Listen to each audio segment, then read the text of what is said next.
and musician, and has long since reduced Magnus Magnusson to runner-up in the all-time list of favourite Icelanders. Ladies and gentlemen, please welcome Björk.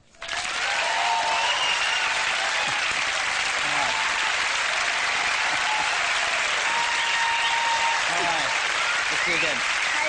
Okay, how are you? I'm fine. Thank you. We'll sit down. Okay. Right. And you were musical from the word go. Yeah. But you were precociously talented musically, but you had a lot of influences that you've absorbed into your singing and playing. I mean, Julie Andrews and Stockhausen and Jimi Hendrix and punk rock when you came here and everything. Bit of Boney M. Bit of Boney M, yeah. Yeah. Yeah, I guess you just have to be like that, I guess. Like in Iceland, being bang there in the middle in the Atlantic. Yeah. And you got the radio. We don't have so much Icelandic music, really. No. There never was any. It was suppressed, wasn't it, by the Danes or the Norwegians or whoever? Yeah, bastards. But anyway. Yes. But we won. Yes. I'm still, you know, competing with the Danes. I'll get back. You know, Yeah, there's a bad feeling still, is it, between Icelanders and Danes? Yeah, we Yes. like them, you know, Yeah. just as much as the Irish like the English Oh, or I see, something. right. We're talking history. Go along to Old Trafford and give Peter Schmeichel a bit of abuse. That would be, Yeah. yeah, so there wasn't much Icelandic music, but there's a long tradition of storytelling and poetry, and that was sort of an essential thing. That was keeping the nation's traditions going. Yeah, Right? having the Danes treating us like shit for 600 Yeah. years, taking away, taxing us heavily, Yeah, and keeping us down, manipulating us, yeah, and all we could do was talk. yeah. And we had no musical instruments, actually, No. and no dancing was banned as well, Yeah. and no painting either. No. It was Oh, dear. terrible. And there's no trees there either. It's a bleak. It's terrible. But it's all come well, at least economically, Iceland has gone from being like the poorest country in the world to one of the richest countries in the world in the last 50 years. How's that happened? How have you, is that all earnings from your royalties that have done that? Or? Yeah.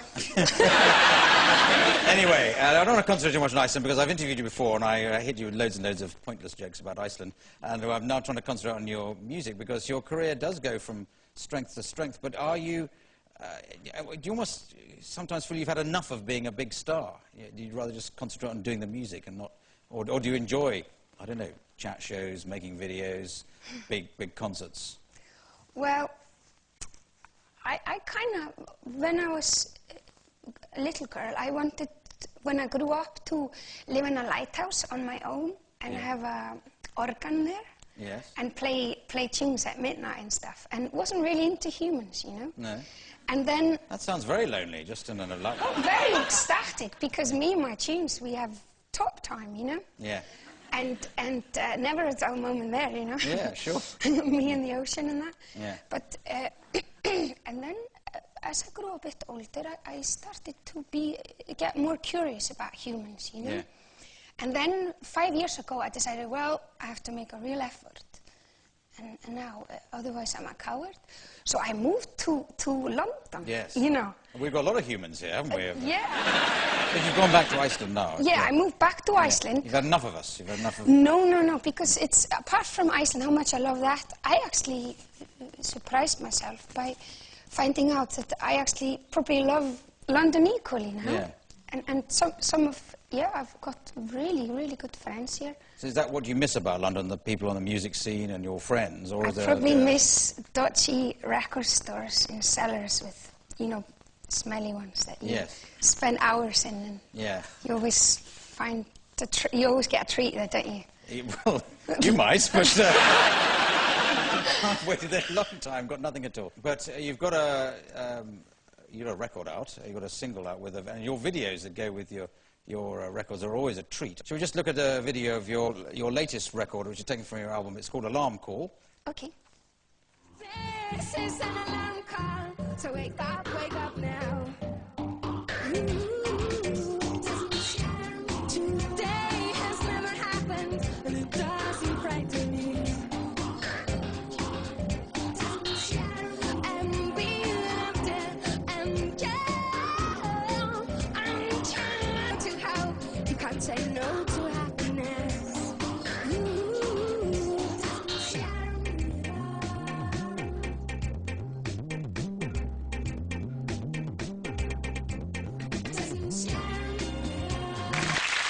So that comes from Homogenic, your third album, I suppose it is. But are you preparing more music for later? Have you got another album in creation? Well, I'm this man who was called Lars von Trier. Yes. And he once asked me if I was into being a blind, bad tap dancer. A blind tap dancer? And I just couldn't resist it, you know? Yeah. Not many of those, are there?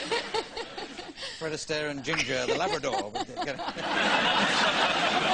the only reason I was asking you about, perhaps you were fed up being a rock star or a big star, because it's not always plain sailing, is it, when you're as famous and as well known as you are? I think you had a particularly bad year in 1996, where you had a bit of an explosion at, well, somebody sent you a bomb through the post, and then he killed himself and filmed himself doing that. That was just a fan who was upset because you're getting married. Now, you're just describing that. It's a news story. I think, well, that's dreadful. But what is it like for that to actually happen to you? Well, I think when you leave your country and you pack your bags and put your only child under your arm and say, yes, I'm going on a mission, you are probably not expecting an easy ride, you know. No. But I think that all that bomb thing and stuff was in a way just the top of the iceberg for me, because it was time for me to move on and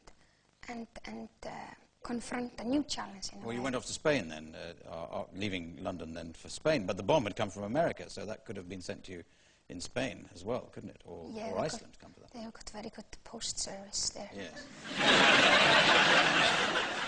Well, this is an occasion. This is an occasion when you don't want it to be good. You want it to be returned to sender, don't you?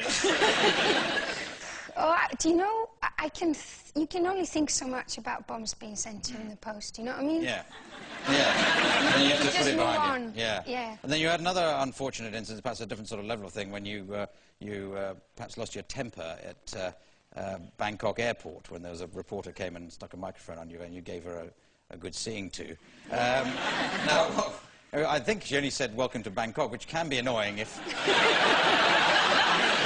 you thought you'd flown to Barcelona. But was that, were you cross with the intrusion, or because you just had a bad flight, as Mr. Bean on the movie again? Yeah. No, it actually was because she was trying to interview my son. Yeah. Live on TV, I think, because and she pushed him just a little bit too far, you know. Yeah. And was confronting. She pushed you a bit too far, is it? It's funny because people can only be they can be quite nasty to you sometimes, right? And you just deal with it and you put a lot of cloths on it, be all diplomatic. Yeah. But they do something to your kids. And he was what, 10 or so at the time? He was 9. 9, yeah. You just lose it. Yeah. She was asking him quite confrontational questions, so it wasn't hard, to be a son of a famous, and all these kind of questions, and being quite, Intrusive and pushy. But I don't lose my temper that often. Don't I worked out it's once every 7 years, Right. Hang on, so that was in 1996, so... Don't be around me the 2003. Oh, right. Yeah. Okay. So, yeah. So, but it all got smoothed over and there was no charges or a further argument? No, we apologized for each other, to each other, yeah. Yes. All right, well, it's been fascinating asking you questions, Björk, but I'm sure there'll be even better questions from members of the audience. Anybody got a question or two? Right at the back was the first hand up. Hi. When you were younger, did you see yourself where you are today? No, not at all. I was in school the shy eccentric in the back into insect collections. And You were brought up in sort of a commune of people. It was your mother and your father, your stepfather, other people, and sort of groups them. So I always sort of imagined you possibly as, an absolutely fabulous, the sensible child of Jennifer Saunders. Were you ever that sort of approach, very serious-minded? I guess sort of sensible child with my mouth shut, I guess, compared to the girl in the shows, Right. I was kind of more just walked away to the ocean and sang. I know it sounds pathetic, but I was... That sounds all right. That's my way out. I hope that answered your question. So any more from around here? Oh, yes, there's a girl with a sort of stripy jumper at the back there. So who are your musical influences? Because your music is actually quite alternative. Well, because there wasn't so much music around Iceland, I guess I'm more influenced by my friends and bad jokes and Oh, right, you come to the right the place weather. here then. Yeah. Okay. Well, you had lots of influence. You had music played on the